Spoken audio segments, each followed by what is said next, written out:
Namun, jika mencukupkan dengan ucapan Alhamdulillah,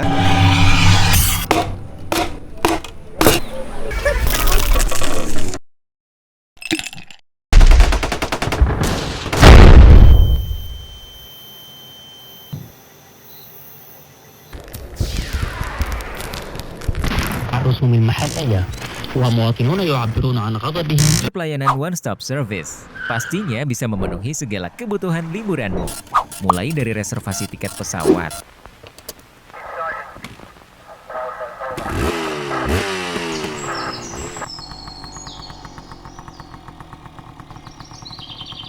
maunya seneng-seneng tapi stres karena ngurusin ini itu.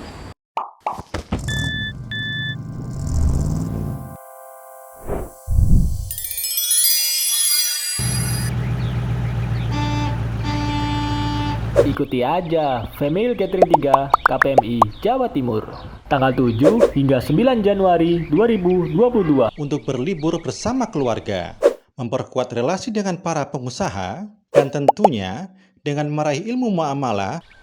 bersama Kak Erlan tentunya. Anak-anak bisa merasakan asiknya berlibur bermain Di tanah kaki Gunung Arjuno, dengan lirih sekelilingnya, suara yang bergemericik. Saya sebagai owner Bambu Pacet.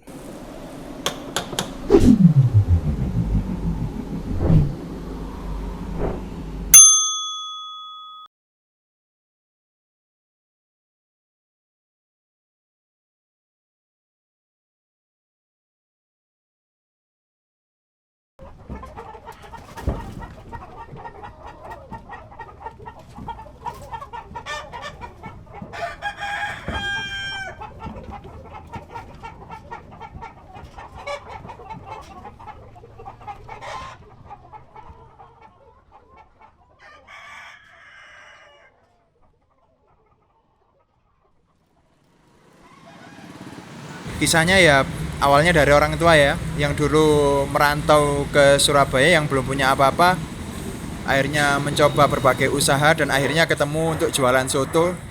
Dan alhamdulillah ya mungkin ini rezekinya ya, yang jualan soto dari awal dulu berjualan di pinggir jalan, lalu kontrak dan sekarang sudah punya tempat sendiri dan udah mempunyai beberapa cabang juga.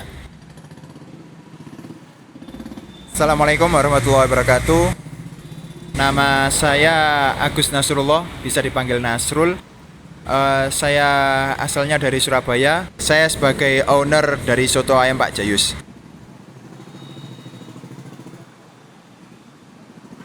Kalau resepnya itu dari ibu saya, memang dari mbah saya juga sudah jualan soto.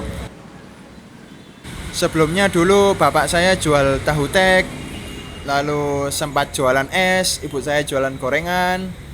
Mulai jualan soto di tahun 82. Pindah ke Surabaya sekitar tahun 70-an ya. Awalnya ya karena saya sering ikut bapak sama ibu ya, sering main ke warung, bapak kerja saya juga ikut kalau misalnya saya libur sekolah. Jadi sedikit banyak saya tahu apa isi dalam soto Pak Jayus itu sendiri tahu. Mulai dari dapurnya, cara pelayanannya juga tahu. Lalu setelah bapak mempercayakan ini semua pada saya, memberi tanggung jawab saya untuk memutuskan untuk menimba ilmu lagi, mungkin yang sesuai dengan apa yang saya jalankan sekarang. Ya dengan cara saya kuliah lagi, saya ambil jurusan kulineri bisnis itu. Sebelumnya saya sudah kuliah, tapi jurusan saya itu di manajemen perhotelan. Saya ada 4 bersaudara. Kakak saya yang pertama di Lamongan, yang kedua di Surabaya sini, yang ketiga juga di Surabaya sini, yang keempat saya.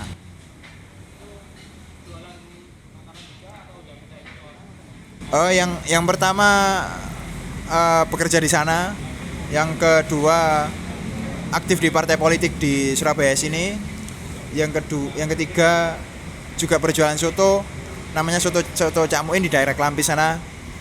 Terus yang keempat anak sendiri ini. Memang kalau dibandingkan bapak yang berusaha dari nol sampai sekarang ini, suka dukanya mesti lebih banyak ya. Ya kita mungkin sudah tahu sendiri ya gimana orang membuka usaha dari nol, yang bapak sama ibu merantau ke Surabaya nggak punya apa-apa dan akhirnya mempunyai seperti ini. itu banyak sekali suka dukanya ya. Mulai dari nasi yang sampai bau, ayam yang sampai keluar belatungnya. Terus sukanya itu ya mereka bisa keliling-keliling, bisa tahu Surabaya yang awalnya bukan orang Surabaya, akhirnya tahu Surabaya karena belanja ke sana kemari. Terus melihat apa usaha yang mereka bangun itu tumbuh sebegini besar, sebegini pesat ya. Yang pasti Bapak memulai usaha itu ya mulai dari nol ya. Lebih susah juga dibandingkan dengan saya ya. Saya tinggal menjalankan, tapi menjalankan itu juga lumayan berat. Soalnya saya memikul tanggung jawab nama besar Soto Pak Jayus ini yang sudah ada. Dan saya harus mempertahankan bagaimana cara nama Soto Pak Jayus ini nggak jatuh lagi. Nah, itu dengan berbagai cara.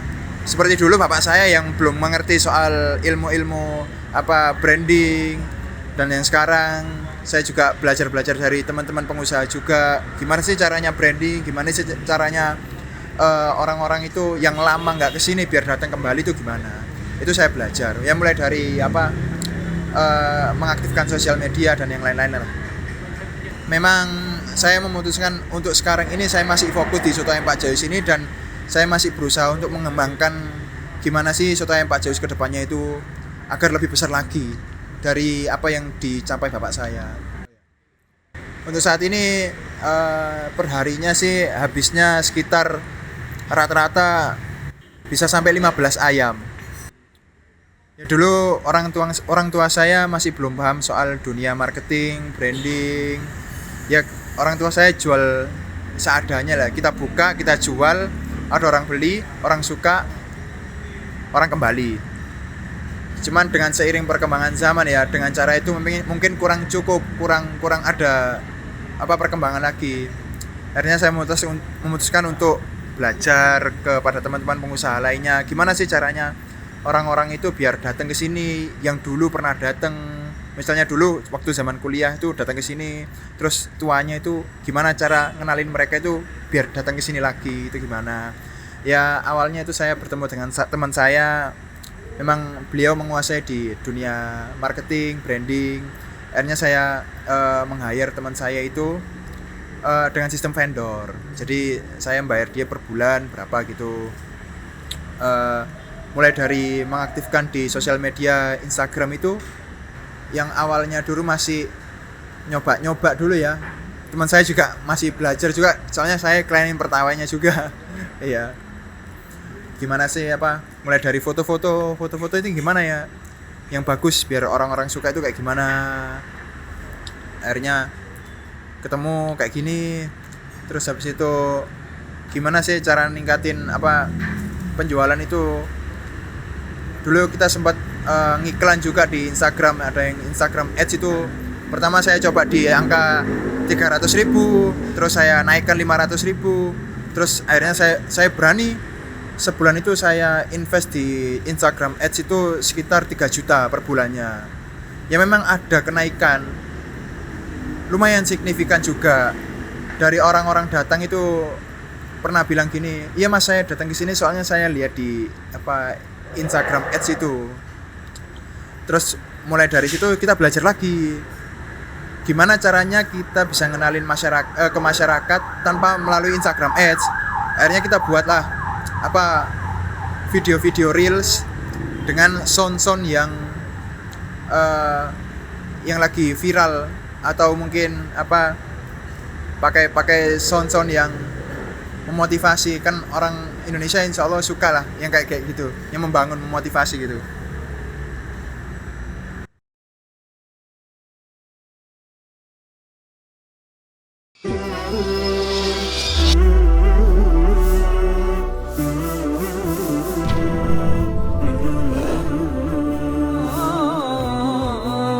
وفضلا مقامه كريم مقامه مصلى هو الخليل على نبينا وعليه الله صلى.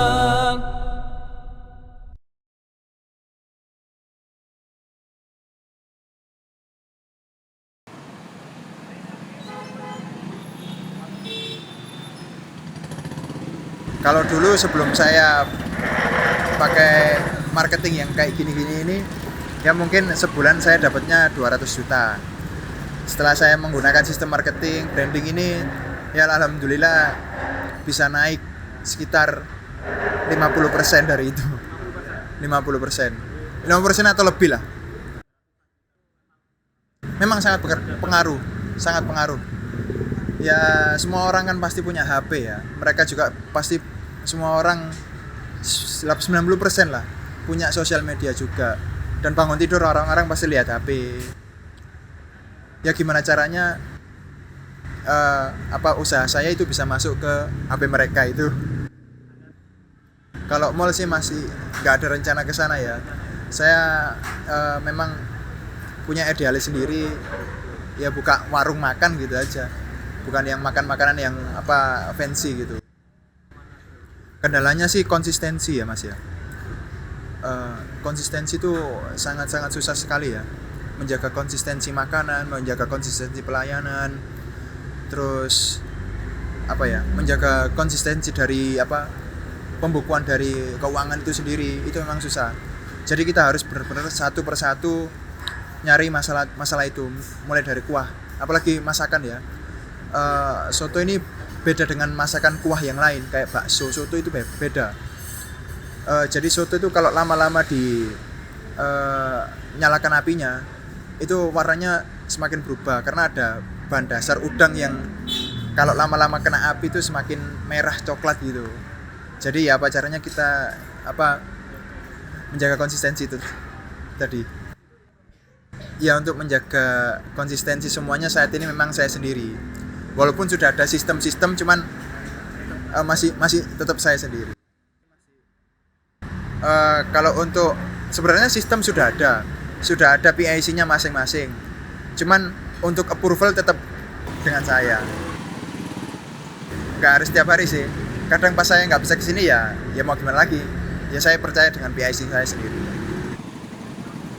Yang paling lama bekerja di tempat ini sekitar 20 tahunan lebih ya. Ada satu karyawan itu. Satu karyawan.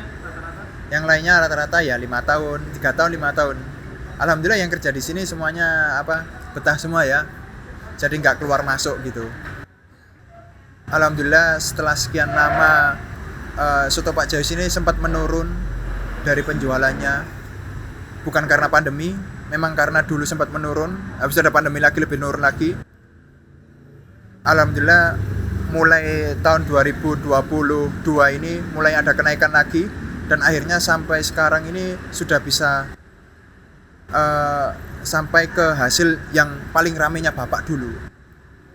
Jadi dulu misalnya Bapak itu pernah sehari motong ayam sampai 30 ekor. Alhamdulillah sekarang terulang lagi itu 30 ekor. Saya ingin soto ayam Pak Jayus ini lebih berkembang lagi ya.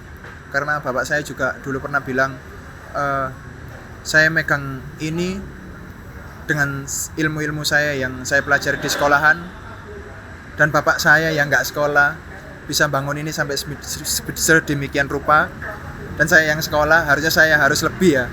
Itu visi saya di situ, harus lebih dari bapak saya. Ya saya ingin buka di luar kota juga, punya beberapa cabang, dan cabangnya itu ya besar-besar juga tempatnya, terus dikenal orang banyak. Orang makan soto ya ke soto Pak Jayus.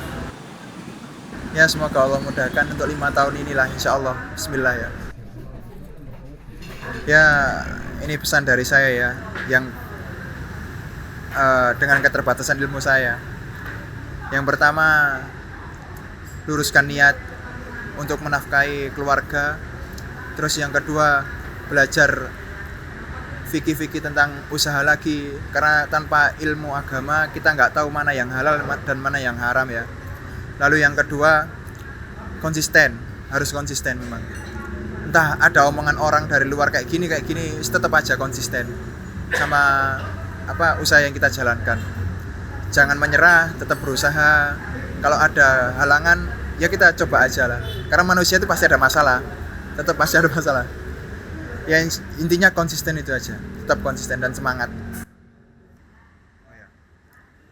Saya Agus Nasrullah, saya dari Soto Pak Jayus. Terima kasih. Assalamualaikum warahmatullahi wabarakatuh.